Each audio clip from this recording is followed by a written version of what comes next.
Salut, c'est Lily d'Amour et de Fruits. Aujourd'hui, je veux faire une vidéo que j'enregistre évidemment en avance, mais qui va paraître normalement au 25 décembre, donc à la fin de l'année, dans le temps des fêtes. Le temps de l'année, c'est un moment que j'aime utiliser pour faire des bilans, puis aussi pour se préparer à l'année suivante. Donc là, aujourd'hui, je voulais te parler d'une chose importante que j'aimerais que tu perdes pour 2021. Et avant de commencer, je voudrais juste dire que même si c'est quelque chose auquel j'aspire constamment dans mes vidéos puis tout ça, je pense qu'aujourd'hui ça va peut-être être un peu pire, mais ça se peut que j'aie l'air vraiment direct, voire sec dans ma vidéo. Puis je veux juste que tu saches que, en fait, moi je suis d'opinion que quand on aime quelqu'un, on se doit de dire les vraies affaires. Donc c'est ça que je vais faire aujourd'hui. Je vais être direct, je vais dire les vraies affaires parce que je t'aime, parce que j'aimerais ça te voir réaliser ta vie de rêve puis t'épanouir. Fait que c'est pour ça que je vais dire les vraies affaires aujourd'hui. Fait que sache que je le dis avec amour et bienveillance. Alors, qu'est-ce que j'aimerais que tu perdes en 2021? C'est que tu perdes les excuses puis les limitations que tu te mets à toi-même. Ça peut être dans toutes sortes de domaines de la vie. Ça peut être ultra banal, comme ça peut être quelque chose de vraiment gros. Souvent, j'entends des gens faire comme ah, je peux pas faire ça par telle raison, parce que je suis comme ça, parce que ci, parce que ça. Puis souvent là, c'est de la bullshit. Souvent, c'est toutes des choses qui peuvent se contourner. 99% du temps, c'est des choses qui se contournent. C'est pas du domaine de l'impossible. Souvent, c'est des excuses inconscientes, qu'on se rend pas compte que c'est nous-mêmes qui les mettons. Souvent, on pense que ça vient de l'extérieur de nous, mais la majorité du temps, ces excuses-là, ils viennent de nous-mêmes. Puis pour ça, je vais donner des exemples de ma propre vie. Parce que ça, là, c'est constant. Là. C'est des excuses qui sont là dans toutes sortes de domaines, dans toutes sortes de situations. C'est constant, là, pratiquement chaque jour. Puis moi aussi, je passe par là. Puis... Fait que je suis pas immunisée de ça, là. Je veux donner des exemples de ma propre vie pour t'imaginer bien de ce dont je parle.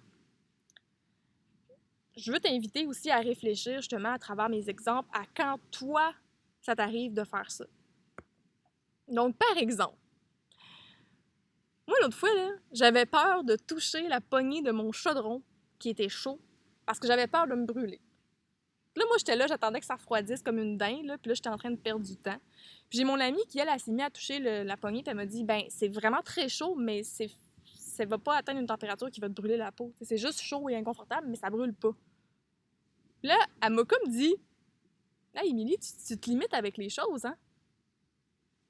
Oh my God! Oh my God, que ça l'a rentré cette phrase-là. Elle a raison. Ça devient très chaud et inconfortable, mais ça ne brûle pas.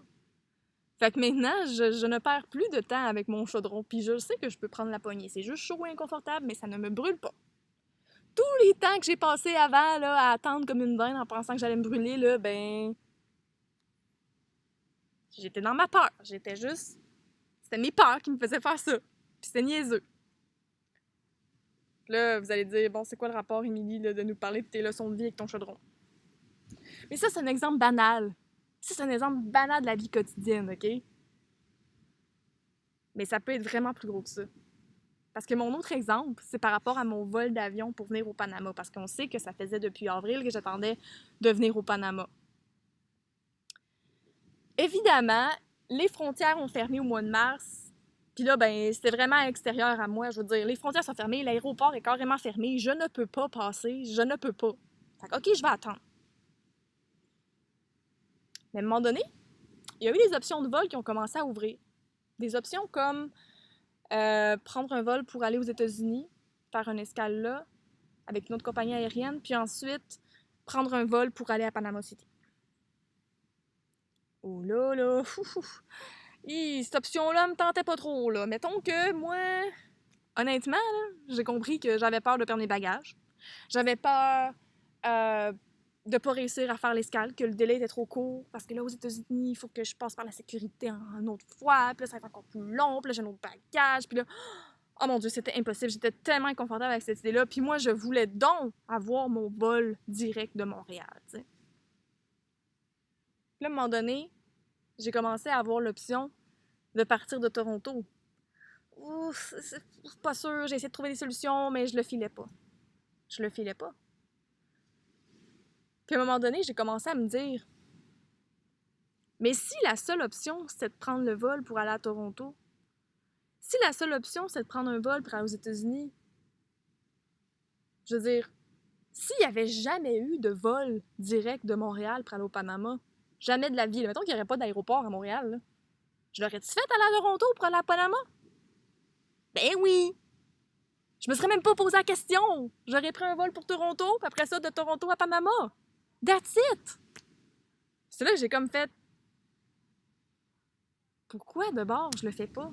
Pourquoi je reste ancrée dans mes peurs de perdre mes bagages? Dans mes peurs de rater mon escale? Je sais pas de quelle peur, mais juste mon inconfort parce que je suis pas habituée. J'ai pas pris l'avion si souvent que ça dans ma vie, puis je sais pas. Mais c'était ça. C'était vraiment ça, hein? Fait que je l'ai faite. Puis aujourd'hui, je suis tellement contente de l'avoir faite, d'être venue avec mon chemin que j'ai pris, même si j'étais vraiment inconfortable. Parce que je le dis, la question c'est, s'il n'y avait aucune autre option, puis là je parle en général dans la vie, là. Mettons, t'as quelque chose que tu t'empêches de faire parce que tu te mets des limitations puis des excuses, là, comme moi avec ma peur de perdre mes bagages. Là.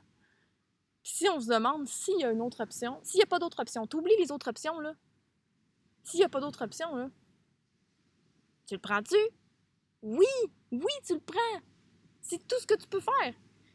Une autre chose qui m'a aidé à me déniaiser, c'est j'ai pensé à une de mes amies qui allait en voyage au Rwanda, puis un jour, elle m'avait parlé de ses vols d'avion.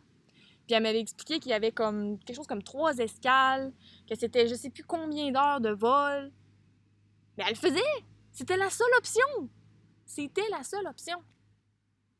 Fait qu'elle le faisait sans se poser de questions. Fait que là, je me suis juste dit, ouais, puis moi, avec mon histoire d'aller à Toronto là, pour aller au Panama, là, c'est rien, là. Si j'avais écouté mes peurs, là, puis mes excuses, là, je serais encore à Montréal. Je serais pas ici au Panama, avec le son des vagues, à avoir chaud, puis de vivre la vie de rêve. Fait que c'est pour ça que, à travers mes exemples, j'espère que ça t'a donné une petite idée de ça peut ressembler à quoi les excuses qu'on se met. Dans les peurs, les peurs, l'inconfort de changer, face à l'inconnu aussi, des choses qu'on connaît pas. Il y a une partie de nous, que ça lui sert. Ça lui sert qu'on s'empêche de le faire. Fait que c'est d'identifier à quoi ils nous servent, ces excuses-là. Pourquoi on les utilise? Même si on pense que, ah non, là, tu sais, c'est pas volontaire. C'est pas volontaire.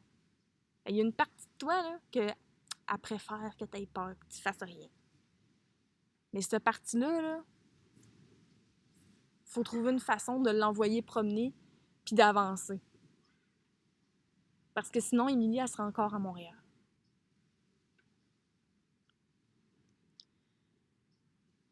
Faut être capable, à un moment donné, de réaliser que toutes ces petites affaires-là, ça nous garde dans notre vie normale. Mais ta vie est pas normale. Si tu veux une vie extraordinaire, faut que tu sois capable de faire des choses extraordinaires. Faut que tu sois capable de dire « je m'en fous s'il faut que je fasse un trajet de full compliqué, je vais le faire. » Quand c'est rendu que rester au même endroit dans ta vie, ça fait plus mal que de changer, c'est là que tu vas vraiment te déniaiser à changer. Un peu comme moi, il m'est arrivé avec mon histoire de vol au Panama. Ça m'aurait pris comme 1 mois. J'aurais pu arriver 1 mois plus tôt. Mais moi, je t'encourage. Je t'encourage à identifier c'est quoi ces limitations-là. C'est quoi ces peurs-là. C'est quoi ces choses-là que tu te mets, tes freins que tu te mets à toi-même. Identifie-les, puis coupe les cours. Fais les choses en ayant peur. Fais les choses en tremblant, en pleurant s'il faut, mais fais-les. Hey, moi, j'étais pas confortable là, d'aller à Toronto puis de me taper un escale puis d'enregistrer mon bagage puis de... Hey! Finalement, je suis rendue, puis j'ai mes bagages, puis tout va bien. Puis OK, ça aurait pu arriver que je prenne mon bagage, là, mais c'est quoi la probabilité, au final? ce que je te souhaite, là, c'est d'oublier les autres options. Oublie les autres options là, qui peuvent arriver là, dans tes situations, là, parce que il n'y en a pas d'autres options. Ton rêve, là, c'est la seule option, OK? Ta vie de rêve, là, c'est ta seule option. C'est l'option que tu mérites.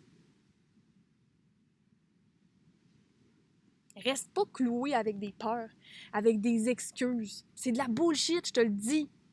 Hey, c'est quoi ça? Moi, là, que ça fait des années que je m'en allais au Panama, là, que je prévoyais m'en aller au Panama, là, puis que je m'empêche parce que mon trajet, là, il est un peu trop compliqué, là, puis j'ai peur de perdre mes bagages. Ah, puis ça me coûtait plus cher un peu. Mais là, rendu là, c'est quoi, là? C'est quoi 300$ si c'est ça que ça me prend pour me rendre? J'étais rendue à ce point-là que je me disais juste comme, OK, le rendu là, s'il faut que j'y aille en canot, je vais y aller en canot, là. Mais souvent, ce stade-là, on l'atteint parce que on a beaucoup de souffrance. Fait que moi, ce que je t'invite à faire en ce moment, là, c'est d'identifier ces choses-là avant d'être rendu dans ton summum de souffrance. Attends pas de souffrir tellement que là, tu décides de changer puis de faire les trucs. Non! Go! Go! C'est un travail constant. C'est un travail constant d'identifier nos limitations, nos excuses. Quelque chose que tu as vraiment envie de faire, là, mais que tu fais pas. Pourquoi tu le fais pas?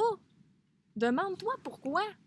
C'est-tu parce que tu as peur, toi aussi, je sais pas, de te brûler, de perdre tes bagages? T'as peur de l'opinion des autres? T'as peur de perdre de l'argent? T'as peur de perdre du temps? Je sais pas ça peut être quoi tes peurs par rapport à ta situation spécifique, mais identifie-les.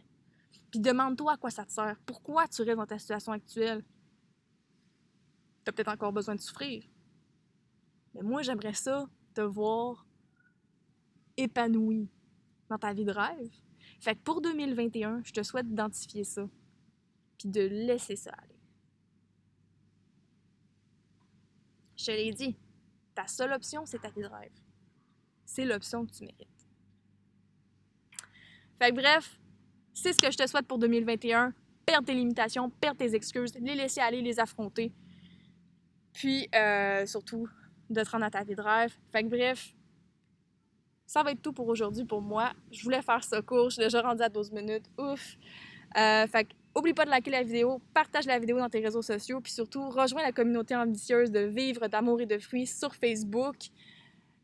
Pour vrai, c'est le temps de foncer. Une nouvelle année qui commence, c'est le moment idéal pour mettre des nouveaux objectifs puis se préparer pour nos rêves. Fait que bref, je te souhaite une merveilleuse fin d'année.